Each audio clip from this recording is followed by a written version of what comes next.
eventually die of hunger. The youngest son cried, "Master, please don't eat me. If you get me a pair of boots, I will make you happy and live," said the cat. The youngest son decided to believe the cat and gave him a pair of boots.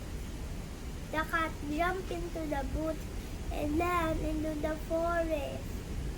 He hunted rabbits and took them to the king. "Your Majesty, these are the presents for the Marquis of Carabas," said the cat. The king was very pleased. Later, the king and princess were about to cross for the riverside. The cat heard about it, said, "Master, go into the river and take a bath." The youngest son took his clothes and went to the river. Just then, the king's coach was passing by. "Help, help, my Lord Marquis of Carabas was robbed. We have to help with no clothes." The king gave nicely to the young man and offered him a ride. The cat went on ahead and said to the farmers worker in the field, "Hey, people, if anyone asks you this is, say it belongs to the Marquis of Carabas. If you do, I'll kill the ogre for you." The king asked the farmers who is filled this one. "It belongs to the Marquis of Carabas," they answered.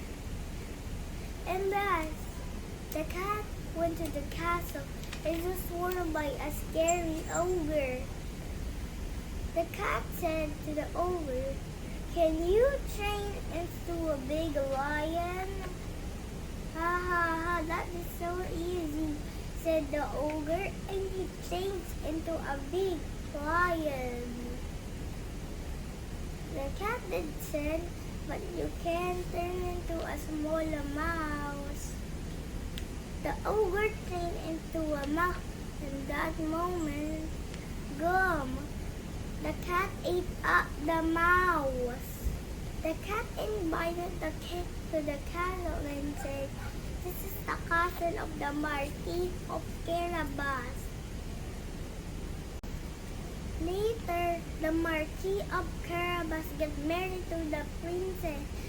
The cat gave the Knight of Carabas. And they lived happily ever after. The end. The moral of the story is be clever and brave and to achieve great things and help others. Thank you.